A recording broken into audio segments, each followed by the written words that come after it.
Hello students and welcome back. So let's go ahead and look at least one more example in section 6.4 before we move on.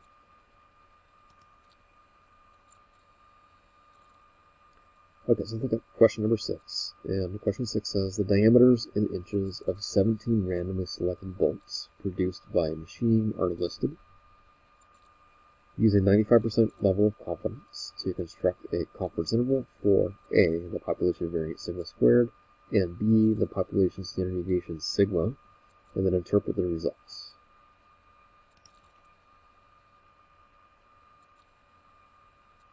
So it's worth mentioning that when we use StackCrunch to get the confidence intervals in this section, we don't have to worry about using the complicated formulas in the book to obtain the confidence intervals.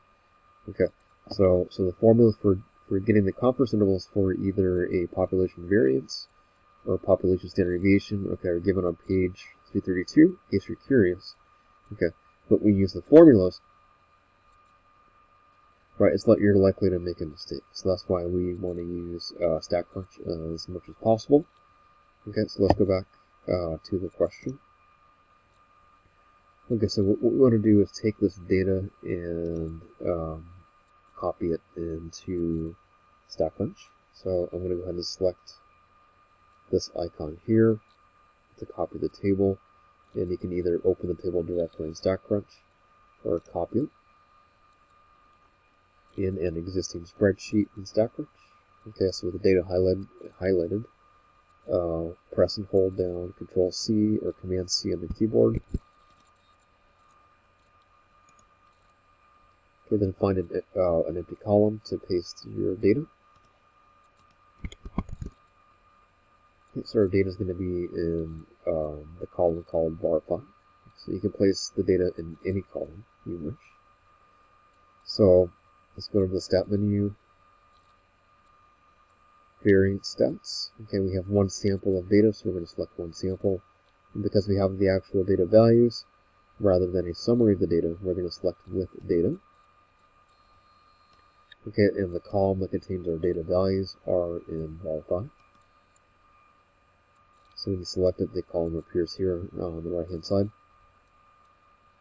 Alright, since we want a confidence interval, we're going to select the button for confidence interval. Okay, and our confidence level is 95%, so we don't need to enter the number here, because it already has our confidence level that we want, which is 0.95. Just remember to express the confidence level as a decimal when doing so. So for example, to convert from a percent to a decimal, you divide the percentage by 100. Okay, or you take the decimal point and the percentage and move it 2 places to the left. Okay, so in any case, you must express the confidence level as a decimal. Okay, when using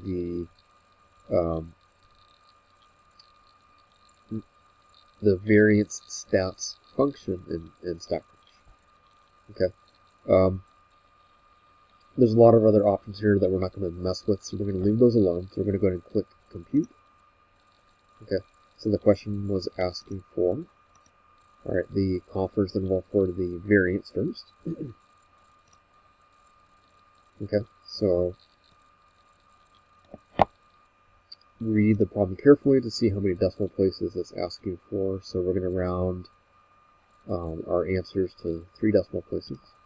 Okay, so the lower limit to 3 decimal places is 0.042.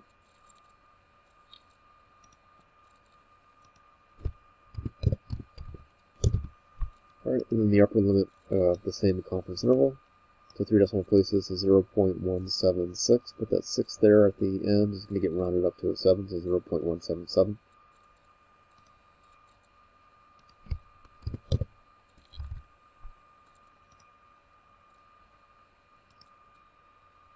Alright, so the next is going to ask you to interpret the results, and then select the correct choice below and fill in the answer boxes to complete your answer choice.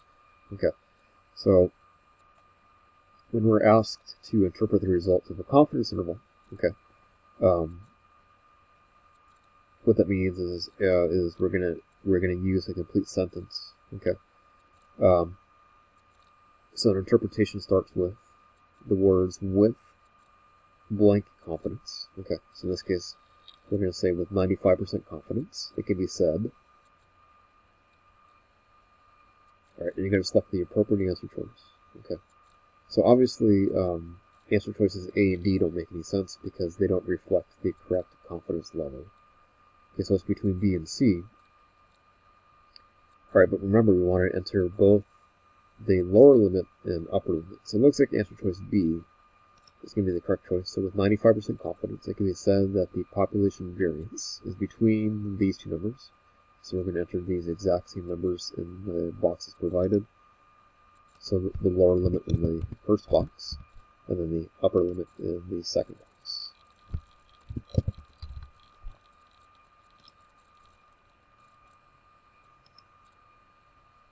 Okay, so let's get the confidence interval for the standard deviation. So remember in the previous video, to get the confidence interval for the standard deviation, if you already have the confidence interval for the variance, is you're going to square root the lower limit and upper limit respectively. Okay.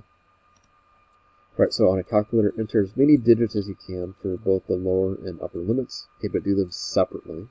Okay, so the lower limit is 0.042313. So you don't have to enter all the digits, so maybe up to 5 or 6 digits after the decimal point is sufficient.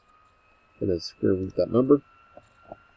So the square root of the lower limit for the variance is 0.205 or 0.206 when you round it properly. So 0.206 is the lower limit for the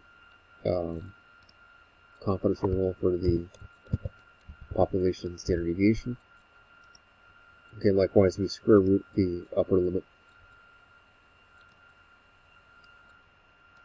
Okay, to get the upper limit for the confidence interval for the standard deviation, so 0.17669, and let's go to one more digit.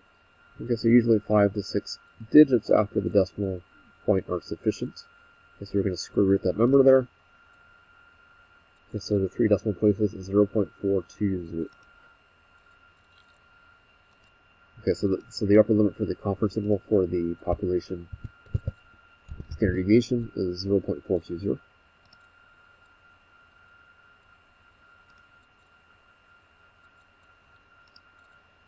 Okay, and then in the last part of the question, we're going to select the appropriate answer to interpret the results. Okay, so again, answers B and C don't make any sense because they don't even have the correct confidence level.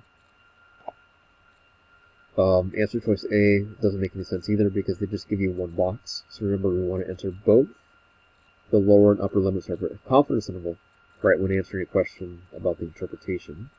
Okay, so we're going to select answer choice D, and answer choice D says with 95% confidence, right, we can say that the population standard deviation of these diameters, okay, is between these two numbers, so 0.206, and then the upper limit was 0.420. Okay, and that completes question 6. Okay, so question 7 is very similar, where you're given the data set, and it's just asking for the confidence interval for the population variance and standard deviation. So I'm going to go ahead and skip over that question. And likewise for question 8, very similar to question 6.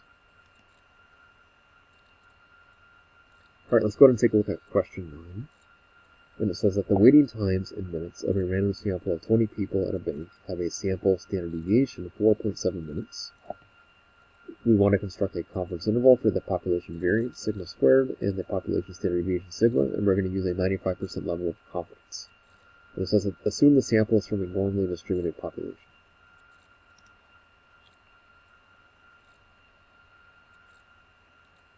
Okay, so notice that unlike the previous example we did, right, we don't have the actual data values, right? We don't know how long, right, each person in our sample waited in line at the bank. Okay, if we did, right, we would copy that data into StatBranch.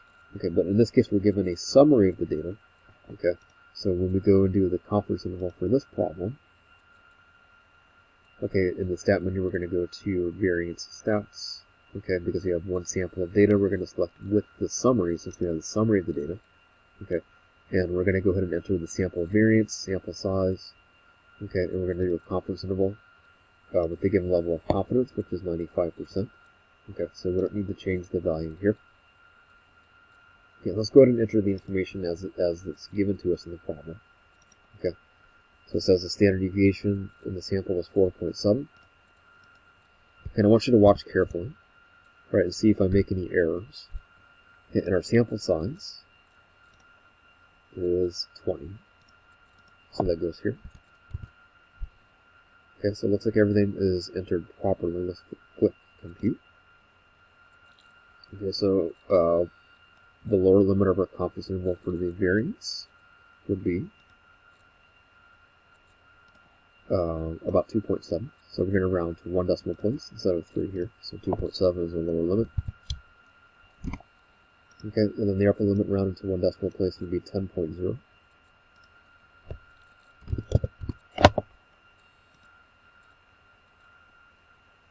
Okay, so it's saying that one or more of our responses is incorrect, and it's telling us to use the formulas from the book.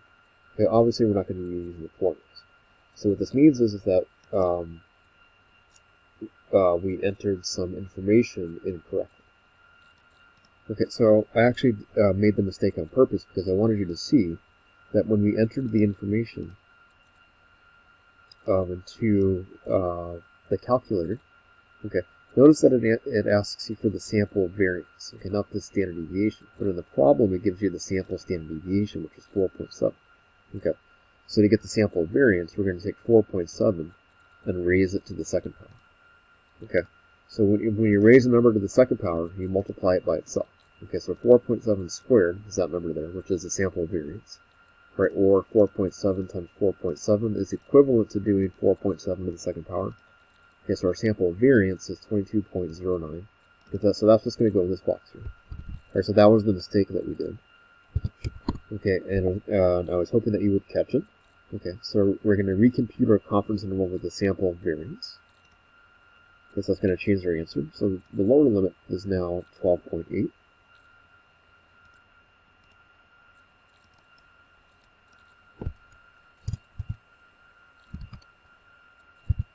Okay, and then the upper limit is 47.1.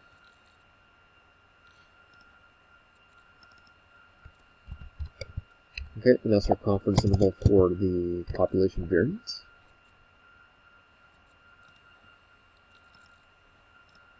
So 47.1, so I apologize for that, so I need to change that 1, or that 8 to a 1.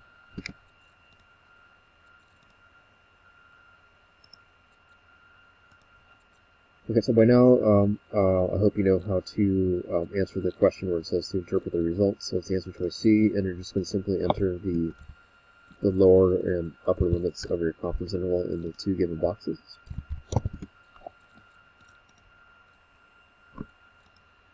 Okay, so next we want the confidence interval for the standard deviation of the population. Okay, so we're going to go ahead and square root these numbers here on our calculators. So 12.77565 square root. Okay, so the lower limit would be about 3.6 for the standard deviation.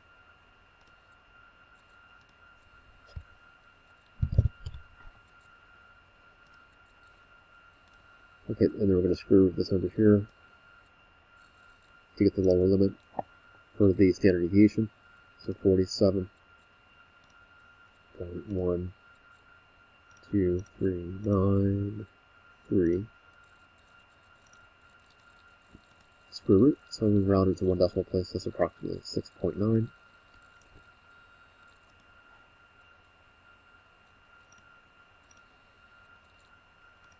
And that goes in this box here.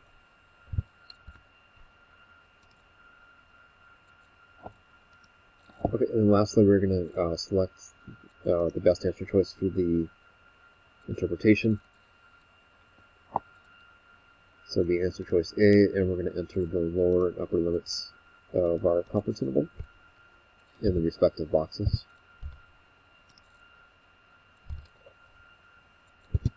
Okay, And that completes question number 9.